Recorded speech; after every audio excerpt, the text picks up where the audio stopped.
Now then, it's Burnsy. Welcome to the latest edition of the Curiosity podcast, the CuriosityCast.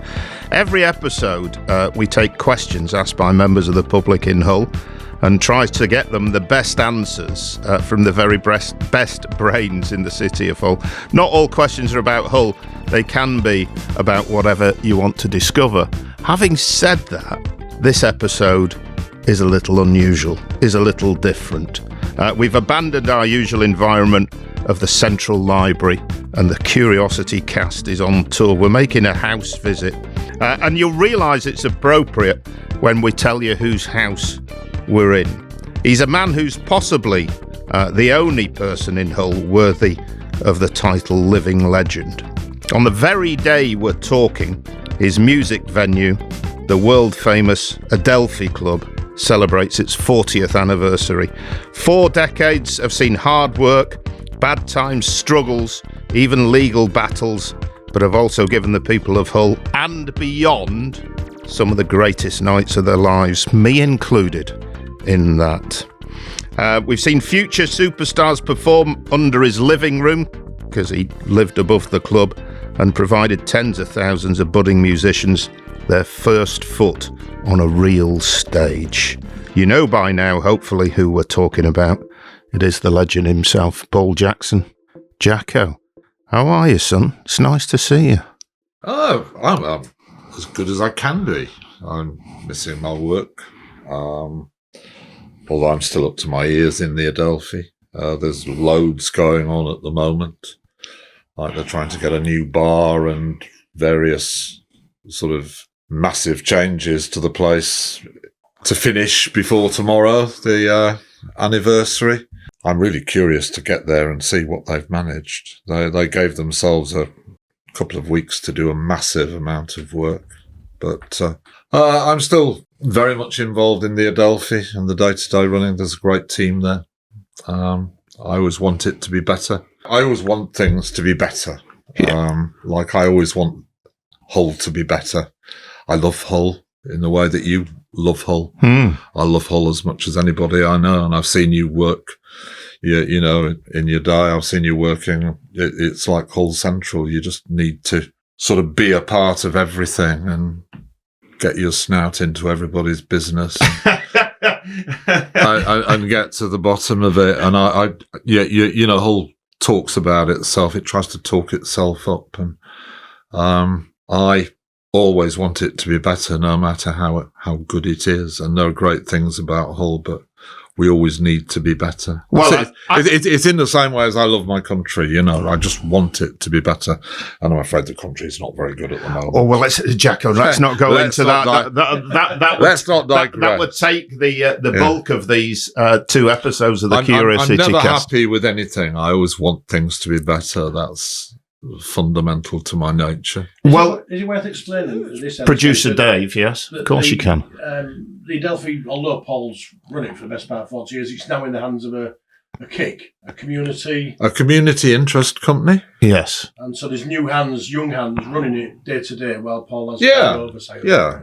Well, he remames the guru. Absolutely. He remains the main man. I should say at this point, from a personal point of view, there are 3 people in my life who have influenced my musical tastes. Okay, one's my mate Jar Glennie, who nobody really knows. The other one's John Peel, and the other one's you. I mean, You know, bands like the Dead String Brothers or Grand Drive, I would never have seen if you hadn't put them on and introduced them to me. And like many people in this area, they became abiding passions. So for that, thank you. I really appreciate it. Let us go back to the beginning. When did you first think, right, I'm going to open a music club and this is the ethos? What was the ethos? Okay. Well, firstly, it's been a pleasure and a privilege to have provided thousands and thousands of countless thousands of people with access to unknown bands who get no media coverage at all, who are too good to be successful in an industry that generally tends to reward mediocrity. You know, today we're told that Taylor Swift, Beyonce, and Dua Lipa are the voices of their generation, which doesn't sort of, doesn't sit very easily with me. But it's been a pleasure that, we've been able to give you sort of stuff that reflects your own individual personality and is so much better than what you'll ever find through the BBC Cultural Correspondent. Which is the general reference that you'll try and access if you want to find something that's culturally irrelevant. But you've named a couple of bands there. There are tens of thousands of bands that we've introduced to people, and they're bands that have inspired people and stayed with them for the rest of their lives. What was the ethos when taking us back to before you'd even got there? Well, I mean, somebody like you, Burnsy, you'll rattle on about the music. And you'll go on about the music and the music and the music. And I'm very proud of the musical legacy. I did my best, and I think I did okay. And I like to think of myself as a bit of a music expert. But before I started, initially there were three of us looking around. I mean, this has all been said dozens of times before, so I'm going to be very brief. There were three of us looking, and I didn't like sharing decisions three ways, so I went alone and got the cheapest place in town. I ended up with the Adelphi. I took all the financial risk and, blagged 58,000 quid out of a brewery when I'd never worked behind a bar before. But yes, the musical agenda was there, but I was also conscious of the fact that I would have to, be quite dedicated to what I was doing. I was aware that, running a music venue was not an easy way to make a living. I was aware venues were disappearing, going bankrupt every week. Familiar venues that I knew through the 70s and 80s, they were disappearing. Venues generally appeared, perhaps lasted 6 months, 9 months, a year before they disappeared. And I had to be conscious about, I didn't want to do that. I wanted to go on, So I had to consider things like, my own well-being. And I was quite gregarious. In fact, from an early age, I was mixing outside my peer group, and I was quite comfortable mixing with people. I'd been involved in politics, and I'd done sort of door-to-door canvassing and stuff like that, from the age of about 15, when I started going in pubs regularly. I became addicted to pubs, and my passion to this day is what I'm a soap opera addict. Basically, and I've never actually watched a soap opera on telly, apart from Neighbours. There was one time when Neighbours always corresponded with my dinner time at the Adelphi, and you might remember the dog used to sing along to. It's one of my Neighbours. earliest memories of these. That's right. Yeah, you'll see. Used to put the Neighbours record on, and Yozza would sit on the stage and howl. It was Yozza's favourite song, but yeah, and he wasn't quite perfect, but he loved that song. I hated it. I did watch the soap opera because I was always eating at the time, but I've always had this fascination with the soap opera that surrounds every bar, and without thinking about that at the time, I mean, that's what I've created at the Adelphi. We've created this huge Coronation Street. It probably even dwarfs Coronation Street, but this huge soap opera around the bar of the Adelphi that spreads around the world like a nasty rash. But it's actually quite a nice rash because, we've had marvellous people working there. And well, when I was young, because of my love of music, a lot of my time was spent in the students' unions, and my girlfriends were sort of students, and I was fascinated by the inclusivity of the students' unions, which was alien to a whole lot. The campaigns and the function of the students' unions, and I loved meeting people from different cultures, different countries, and I developed a fascination with life experience, which has remained with me to this day. And as I say, you go on about the music. There was something which was equally important to me, which was the accompanying social agenda with the Adelphi. And the idea was basically to integrate young local people in a town with limited horizons, a town or city where it was quite unusual to see a coloured face or hear an accent you didn't understand in Hull, and integrate those kids into an inclusive cosmopolitan environment. And I think that I think we have made a difference in pioneering standards of inclusivity in Hull. By integrating successive generations of sixth formers into a cosmopolitan, inclusive environment, and I'm personally quite proud of that. Almost equally so to the musical legacy, and that's what you don't sort of mention. You go on about the music, but that's been very important. I mean, you could also say it's just Jacko being selfish and only catering for people he likes and finds interesting, but I do find everybody interesting. Yeah, I wasn't going to say that people. at all. I'm a people addict. I think I love people. The people at the Adelphi is more important than anything else there. I think you've absolutely nailed it. Oh, yeah. You can walk through those doors, and it doesn't matter who you are, you're welcomed and you're included. And it's always been that case since day one, as far as I mean, it was all, and this is probably, reflecting on from the student union experience. Women's issues were coming to the fore in the late 70s and the 80s, and one of the agendas that accompanied it was that I wanted it to be the safest place for women in the city, and it was.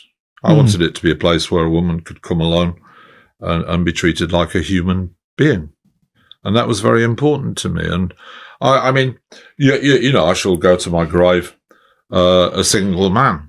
Having never been married, never having kids, that's part of the cost of the job. But when I started at the Adelphi, I was just like any other 30-year-old bloke, really. Without going into sort of sordid details, but within 6 months to 9 months, the importance of women and their counsel and their advice and their company became very, very important to me. And women have been right at the centre of the marvellous women of the Adelphi have been right at the centre of my policy making at the Adelphi from within the first year of operating. And I made a decision at that point, after just being an ordinary blokey for the first 6 months, and then I suddenly realised that you need relationships with numbers of women, which isn't sustainable unless those relationships are platonic, close, platonic, spiritual relationships. And I've tried to maintain those relationships with women throughout my time at the Adelphi, and it, as I say, they've been very much central to my decision making. And that's my template. I don't know whether anybody else does it, but I've remained a single man. I've been like the priest of my parish, the celibate priest of my parish, and I'm paying the price now. But I'm sure I deserve everything I get. So just a quick summary of that. We talked about you making things better for the city and always better. Actually, the Adelphi made you a better man, perhaps, is what I'll draw as a conclusion from that. I mean, I'm just a regular arsehole. And now I'm just a smelly old man in a wheelchair. I don't matter. There is a legacy, but I'm just instinct. I've just followed instinct, and my instinct has informed me.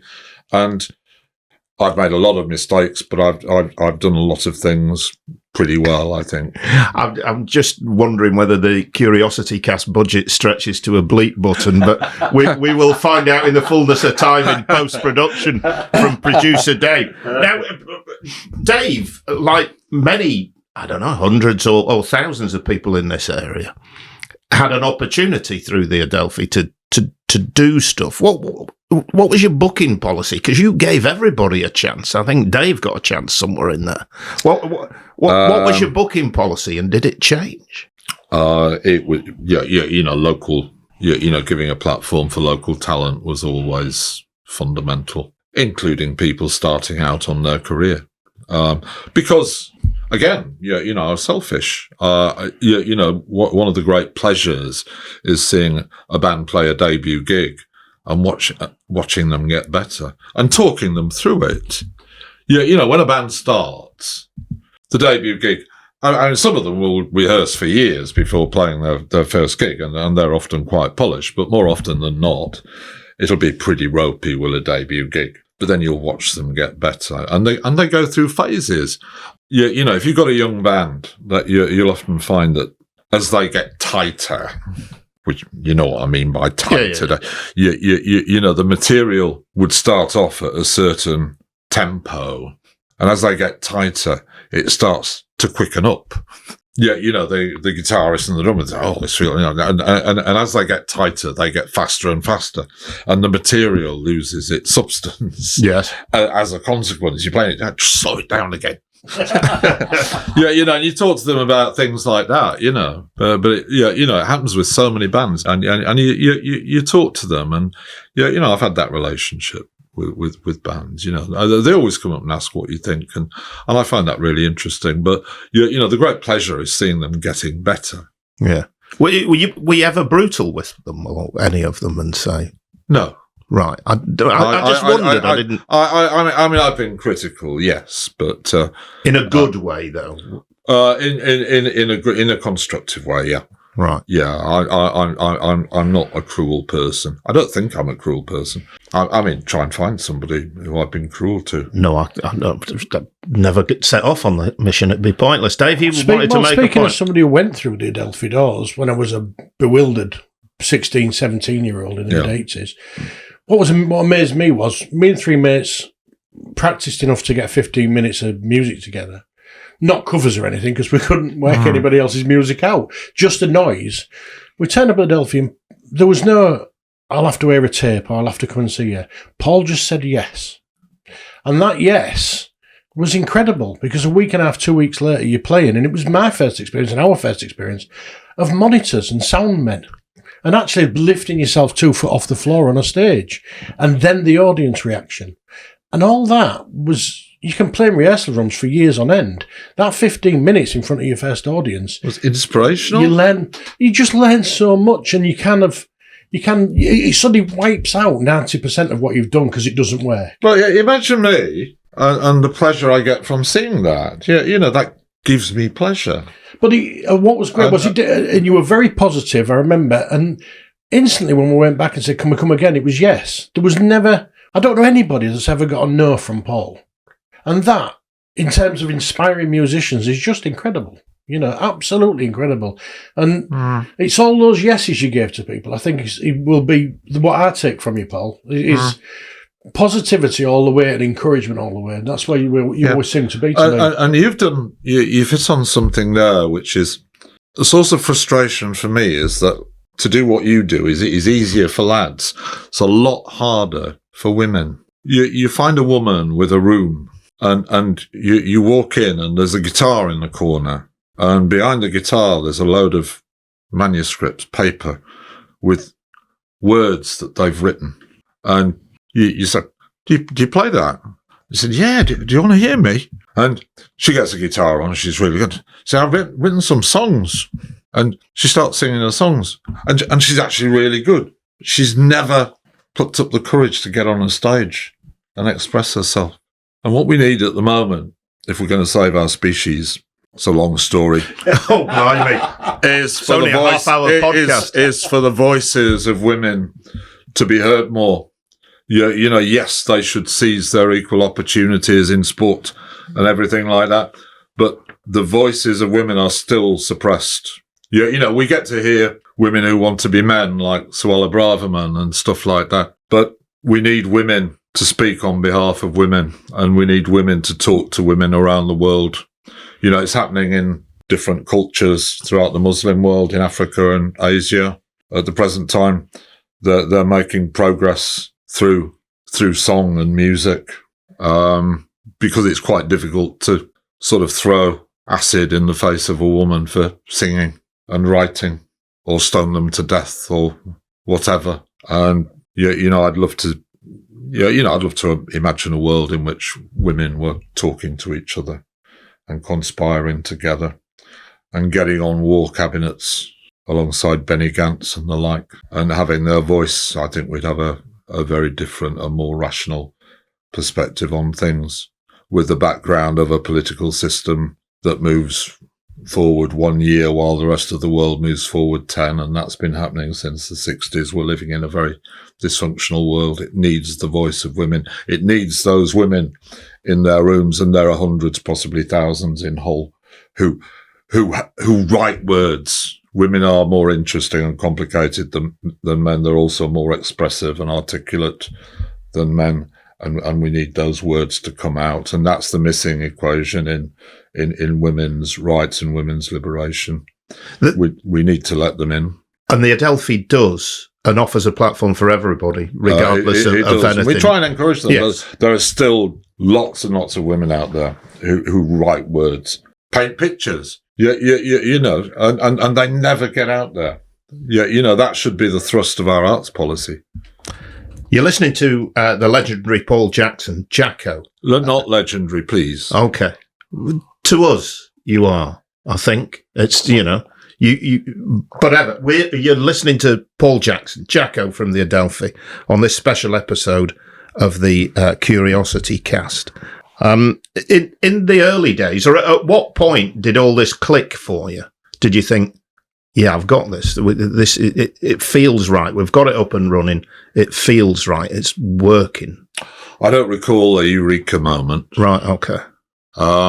It was always fumbling your way through, following instincts and talking to people and being guided by people.